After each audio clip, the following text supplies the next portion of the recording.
Hi guys, welcome to Tamil Share Tutorials. இந்த வீடியோவில் நம்ம என்ன பார்க்க போகிறோம் அப்படின்னா, லாஸ்ட்டாக நான் ஒரு மெசேஜ் நம்ம குரூப்பில் போட்டிருந்தேன். ஸோ அது ரிலேட்டடாக நிறைய பேர் நிறைய மெசேஜஸ் பண்ணியிருந்தீங்க. ஸோ அதிலெல்லாம் சொன்னியிருந்த காமனான விஷயங்கள்லாம் என்ன அப்படின்னு பார்த்தீங்கன்னா, இது செபி ரூல். ஸோ அதனால தான் உங்கள் ஃபண்ட் ஆட்டோமேட்டிக்காக விட்ரா ஆயிருந்து அப்படின்னு. ஸோ என்ன நடந்து அப்படின்னு பார்ப்போம். ஸோ நார்மலாக எப்போவுமே நான் ட்ரேட் பண்ணிகிட்டு இருக்கிறது தான். ஃப்ரைடேயும் அதே மாதிரி ட்ரேட் பண்ணேன். ஸோ அதில் கொஞ்சம் லாஸும் ஆச்சு. ஸோ அதுக்கப்புறம் நான் என்ன நினச்சிருந்தேன், ஓகே நம்ம யூஷுவலாக 1-2 லாஸ் ஆகும், அடுத்து ரெக்கவர் பண்ணுவோம். அந்த சிச்சுவேஷனில் தான் போயிட்டுருக்கோம். ஸோ மண்டே ரெக்கவர் பண்ணிடலான்னு ஹாப்பியாக வெயிட் பண்ணிவிட்டு மண்டே ஓப்பன் பண்ணி பார்த்தா அக்கௌண்ட் 0 பேலன்ஸ். என்னடா -5 lakhsன்னு ஃபஸ்ட்டு வீடியோ போட்டால் இப்போ -0ன்னு சொல்கிறான்னு நினைக்கிப்பீங்க. ஸோ ஆக்சுவலி இது நார்மலாக உள்ள விஷயந்தான். எனக்கு தான் இது புதுசு. ஸோ அதாவது என்ன அப்படின்னா, இந்தியன் மார்க்கெட்டை பொறுத்தவரைக்கும் ஒவ்வொரு 3 மந்த்தும் நம்ம யூஸ் பண்ணாத ஃபண்டை நம்ம பேங்க் அக்கௌண்ட்டுக்கு விட்ரா பண்ணிடுவாங்க ஆட்டோமேட்டிக்காக. ஸோ அகெயின் நம்ம டெபாசிட் பண்ணி யூஸ் பண்ணோம். ஸோ இது செபி ரூல் முன்னாடியே இருக்கக்கூடிய ஒரு ரூல் தான். சரியா? ஸோ இது எனக்கு தெரியாது. காரணம் என்னென்னா, இதுக்கு முன்னாடி நான் ஹோல்டு பண்ண டைம் இந்த மார்ச் ஏப்ரல் அந்த டைம் பார்த்திங்கன்னா, நான் ஸ்டாக்ஸ் தான் வச்சுருந்தேன். அதாவது கொஞ்சம் சொமாட்டா சம்திங் அந்த ஒரு சில ஸ்டாக்ஸ் தான் ஹோல்டு பண்ணியிருந்தேன். ஸோ அதனால் என்னென்னா, அந்த ஃபண்ட் விட்ரா ஆகலை. ஆனால் இந்த டைம் விட்ரா ஆட்டோமேட்டிக் ஆகிடுச்சு. காரணம் என்னென்னா, F1 future and option trading பண்ணிகிட்டு இருந்தனால. சரியா? இதான் ரீசன். ஸோ நிறைய பேர்கிட்ட பேசின பிறகு நான் அதை தெரிஞ்சுக்கிட்டேன். அடுத்து எல்லோரும் சொன்ன விஷயம் என்ன அப்படின்னு பார்த்தீங்கன்னா, ப்ரோ ஏன் நீங்கள் பேங்க் அக்கௌண்ட் சேஞ்ச் பண்ணல, அது சிம்பிள் தானே, ஆட் பண்ணியிருந்தீங்கன்னா சிம்பிளாக முடிஞ்சிருக்குமே அப்படின்னு. ஆக்சுவலாக என்ன நடந்து அப்படின்னா, இந்த விஷயம் எனக்கு தெரியாமல் இல்லை. எனக்கு தெரிஞ்சு நான் பலமுறைனா இதில் ஒரு டைம் பேங்க் ரிஜெக்ட்னு காமிக்குது. அட்லீஸ்ட் ஒரு 10 முறையாவது நான் ட்ரை பண்ணியிருப்பேன். சரியா? 10 இல்லை அதுக்கு மேலேயே பண்ணியிருப்பேன். ஸோ ஒரு 2 or 3 வீக்ஸாக மாறி நான் பேங்க் அக்கௌண்ட்ஸ் சேஞ்ச் பண்ண ட்ரை பண்ணிகிட்டே இருந்தேன். ஆல்வேஸ் ரிஜெக்டன் தான் அடுத்து ஒரு கட்டத்தில் என்னென்னா, கஸ்டமர் கேரை கான்டாக்ட் பண்ணேன். அவங்க என்ன சொன்னாங்கன்னா, உங்கள் பேங்க் அக்கௌண்ட் சைடு ஏதோ இஷ்யூ இருக்குது, நாங்கள் அனுப்புகிற அந்த ₹1 ஏதோ சார்ஜ் அனுப்பி டிடெக்ட் பண்ணி செக் பண்ணுவாங்களே, ஸோ அது ஒர்க் அவுட் ஆக மாட்டேங்குது அப்படின்னு சொன்னான். சரி, ஓகே, ஒரு வேளை நான் யூஸ் பண்ணுற ஒரு கவர்மெண்ட் பேங்க், பழைய பேங்க், நல்ல பேங்க் அக்கௌண்ட்லாம் ப்ராப்ளம். ஸோ ஒரு கவர்மெண்ட் பேங்க் அக்கௌண்ட்டில் தான் ட்ரை பண்ணேன். சரி, ஓகே, அது பழைய பேங்க்னால ஒர்க் அவுட் ஆகலையோ என்னவோன்னு சொல்லிட்டு ஒரு நல்ல ஒரு ப்ரைவேட் பேங்க் அக்கௌண்ட் ஓப்பன் பண்ணேன். ஓப்பன் பண்ணிவிட்டு அகெயினும் ட்ரை பண்ணேன். ரிஜெக்டட்னு ஸோ திரும்ப அவங்கள கான்டாக்ட் பண்ணி கேட்டும்போது என்ன சொன்னாங்க அப்படின்னா, கஸ்டமர் எங்களுக்கு உங்கள் ஸ்டேட்மெண்ட் அனுப்பிவிடுங்க, நாங்கள் ஆட் பண்ணுறோம் அந்த மாதிரி சொன்னாங்க. ஸோ அதையும் அனுப்பிவிட்டேன். ஸோ அதுக்கு பிறகும் அவங்க ஃபெயில்டு, முடியலை அப்படின்னு சொல்லிட்டாங்க. ஃபைனலாக அவங்க சொன்ன சொல்யூஷன் என்ன அப்படின்னு பார்த்தீங்கன்னா, இந்த அக்கௌண்ட் சேஞ்ச் பண்ணுறதுக்கான ஃபார்மை டவுன்லோட் பண்ணி ஃபில் பண்ணி பேங்க் ஸ்டேட்மெண்ட் அதே மாதிரி பாஸ்புக்கு இந்த செராக்ஸ்லாம் அட்டாச் பண்ணி கொரியர் பண்ணி விட சொன்னாங்க. ஸோ அப்படி பண்ணி விட்டால் நாங்கள் மேனுவலாக மாற்றலாம் அப்படின்னு சொல்லியிருந்தாங்க. ஸோ எனக்கு ஒரு 2 or 3 வீக்ஸாக ட்ரை பண்ணி டயர்டானனால நான் அதுக்கு பிறகு பார்த்திங்கன்னா அந்த ஸ்டெப்பை ஃபாலோ பண்ணலை. ஸோ ஃபைனலாக நான் கொரியர் அனுப்பிவிடலை. ஸோ இதான் நான் பண்ண மிஸ்டேக். ஸோ அதனால தான் பேங்க் அக்கௌண்ட் சேஞ்ச் ஆகலை. மற்றபடி நீங்கள் சொன்ன மாதிரி ஆன்லைனில் மாற்றிருக்கலாமே அப்படின்னு சொன்னதெல்லாம் நான் பல முறை ட்ரை பண்ணி பார்த்துட்டேன். ஸோ அது ஒர்க் அவுட்டே ஆகலை. சரியா? அதே மாதிரி நாமினி ஆட் பண்ணுங்கன்னு சொல்லி ஒரு நோட்டிஃபிகேஷன் வந்துட்டுருந்து, நாமினி கூட ஆட் பண்ண ரிஜெக்டட்னு தான் வந்துட்டுருந்து. So I don't know why, என்ன ப்ராப்ளம்னு எனக்கு தெரியலை, அவங்களுக்கே தெரியலை. சரியா? அவங்கள்ட்டே நான் 2-3 டைம் பேசிட்டேன், அவங்களுக்கே தெரியலை. ஃபைனலாக சொல்யூஷன் மேனுவலாக தான் பண்ண முடியும் அப்படின்னு சொல்லிட்டான். ஸோ இதனால தான் நான் அக்கௌண்ட் ஆட் பண்ணலாமல் இருந்தேன். ஸோ இதனால் ஆல்ரெடி டிஃபால்ட்டாக ஆட் ஆகியிருந்த அக்கௌண்ட்டுக்கு ஃபண்ட் விட்ரா ஆகிருக்கு. சரியா? ஸோ இதுதான் இஷ்யூ நடந்தது. ஸோ நீங்கள் கேட்ட கொஸ்டின், வீடியோஸ் டியூட்டோரியல் வீடியோஸ் போடலையா ப்ரோ, போடுவீங்களா, அந்த மாதிரிலாம் ஒரு சிலர் கேட்டிங்க. ஸோ இங்கே இருக்கிற ப்ராப்ளம் பார்த்திங்கன்னா, ஒரு 2020-2021 பீரியட்லாம் பார்த்திங்கன்னா என்ன பண்ணாலுமே அது பாசிட்டிவாக முடியும். ஸோ தொட்டதெல்லாம் தங்கம் அப்படின்னு சொல்லுவாங்களா, அந்த மாதிரி சிச்சுவேஷன் இருந்து ஒரு 1 or 2 இயர்ஸ். அதுக்கப்புறம் இந்த இயர் பார்த்திங்கன்னா என்ன பண்ணாலுமே அகெயின்ஸ்டாக தான் முடிஞ்சிட்ருக்கு. நிறைய விஷயங்கள், அதில் ஒரு விஷயங்கள் தான் இது. ஸோ இந்த மாதிரி தான் சிச்சுவேஷன் போயிட்டுருக்கு. டியூட்டோரியல் வீடியோஸ் நான் போடாத ரீசன் 1-2 வீடியோ தான் மொத்தமே போட்டேன். அதுக்கப்புறம் கண்டினியூ பண்ணாத ரீசன்னா, நானே இதில் நிறைய விஷயங்கள் கற்றுக்க வேண்டி இருக்குது அப்படின்னு புரிஞ்சுக்கிட்டேன்.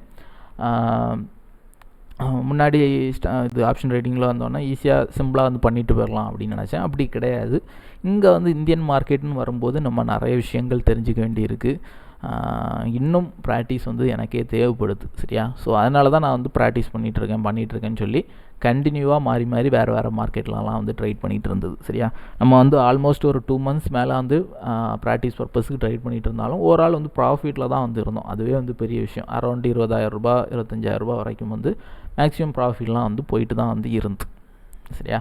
ஸோ அப்படி இருந்த சிச்சுவேஷன்லாம் இந்த மாதிரி ஆச்சு. ஸோ அதனால தான் நான் டியூட்டோரியல் வீடியோஸ் போடாத ரீசன் இன்னும் நான் கொஞ்சம் நிறைய விஷயங்கள் கற்றுக்கிட்டு அதுக்கு பிறகு டீப்பாக ஒரு சாட்டிஸ்ஃபிகேஷனோட வீடியோஸும் பண்ணலாம். அந்த ரீசனுக்காக தான் அந்த டியூட்டோரியல் வீடியோஸ் கண்டினியூ பண்ணல. சரியா?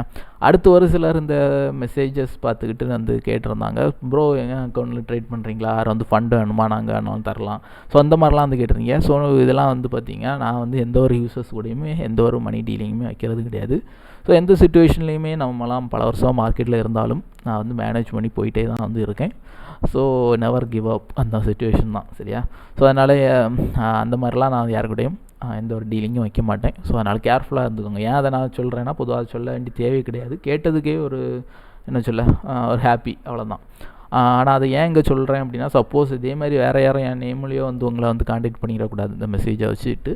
ஸோ அதனால் ரொம்ப கேர்ஃபுல்லாக இருந்துக்கோங்க. நான் எந்த ஒரு மணி டீலிங்கும் யாருக்கூடையும் வச்சுக்க மாட்டேன். சரியா? சரி, ஓகே கைஸ். நெக்ஸ்ட் வந்து நம்ம என்ன பண்ணலாம், டோட்டலாக வந்து ட்ரேடிங் ஸ்டாப் பண்ணியாச்சு. ஸோ இனி என்ன பண்ணலான்னு இருக்கும்போது, ஸோ இப்போ யோசித்து பார்த்தேன். ஸோ யோசித்து பார்க்கும்போது ஒரு சில விஷயங்கள் புரிஞ்சு, ஸோ அந்த ப்ரோக்கரில் நம்ம ஒரு 2 or 3 வீக்ஸ் நம்ம ட்ரை பண்ணி ஒரு என்ன சொல்ல அதுவும் ஒரு ரீசனாக இருந்துருக்கு என்னோடய ஃபண்ட் வந்து நமக்கு லாக் ஆனதுக்கு. ஸோ அதை ரெக்கவர் பண்ண முடியுமா முடியாதா அதெல்லாம் ஒரு சிலர் வந்து கேட்டிங்க. ஸோ அதெல்லாம் வந்து ஷுவராக எனக்கு தெரியாது. அதெல்லாம் இன்னும் தெரியறதுக்கு இன்னும் ஒரு சில மாதங்கள் வந்து ஆகும். எல்லாம் முடிஞ்சு ப்ராப்ளம்லாம் சால்வ் ஆன பிறகு நான் வந்து அப்டேட் பண்ணுறேன் என்ன மாதிரி முடியுதுன்னு. ஏன்னா நமக்கு இது வந்து ஒரு புதுசு, ஆல்ரெடி எக்ஸ்பீரியன்ஸ் ஆனவங்களாம் வந்து கிடையாது. இந்த சுச்சுவேஷன் எல்லாமே நம்ம நியூவாக ஃபேஸ் பண்ணுறனால தான் அதை பற்றி தெரியலை. சரியா? ஸோ எல்லாமே வந்து ஃப்யூச்சரில் அப்டேட் பண்ணுறேன். அடுத்து வந்து நான் நினச்சிக்கிட்டது என்ன அப்படின்னா, அந்த ப்ரோக்கரை பொறுத்த வரைக்கும் நான் புரிஞ்சுக்கிட்டது என்ன அப்படின்னா, ஒரு சின்ன ஒரு விஷயம், ஒரு பேங்க் அக்கௌண்ட் ஆட் பண்ணுறதுங்கிறது அதுவே வந்து இந்த ப்ரோக்கராலையும் அந்த கஸ்டமர் சப்போர்ட்டாலையும் பண்ண முடியலை. ஸோ அப்போ நான் யோசித்தது என்ன அப்படின்னா, ஸோ ஒரு ஜஸ்ட்டு சிம்பிள் தான். ஒரு நார்மல் பேங்க்கும் ஒரு கவர்மெண்ட் பேங்க்கில் நீங்கள் ஒரு அக்கௌண்ட் ஓப்பன் பண்ண போகிறீங்கன்னா, ப்ரைவேட் பேங்க்கில் அக்கௌண்ட் ஓப்பன் பண்ண போகிறீங்கன்னா ரெண்டுக்கும் உள்ள டிஃப்ரென்ஸ் தான் இந்த zerodha ப்ரோக்கர்லேயும் மற்ற ப்ரோக்கர்லேயும் நான் வந்து ஃபீல் பண்ணது. சிம்பிள் தான். கவர்மெண்ட் பேங்க்கில் ஒரு அக்கௌண்ட் ஓப்பன் பண்ண போகிறீங்கன்னா ஒரு ஃபார்ம் தருவாங்க, அதை ஃபில் பண்ணணும், ஃபோட்டோ ஒட்டணும், அடுத்து வந்து PAN card xerox, Aadhaar card xerox இதெல்லாம் அட்டாச் பண்ணி கொடுக்கணும். ஸோ அக்கௌண்ட் வந்து அடுத்த நாள் தான் ஓப்பன் ஆகும். அடுத்து வந்து பார்த்திங்கன்னா டெபிட் கார்டு வரதுக்கு ஒரு வாரம் 10 நாள் ஆகும். ஸோ எல்லாம் முடித்து நம்ம ரெடி ஆகி எடுக்கிறதுக்கே ஒரு 2 வாரம் கிட்ட ஆகிடும்.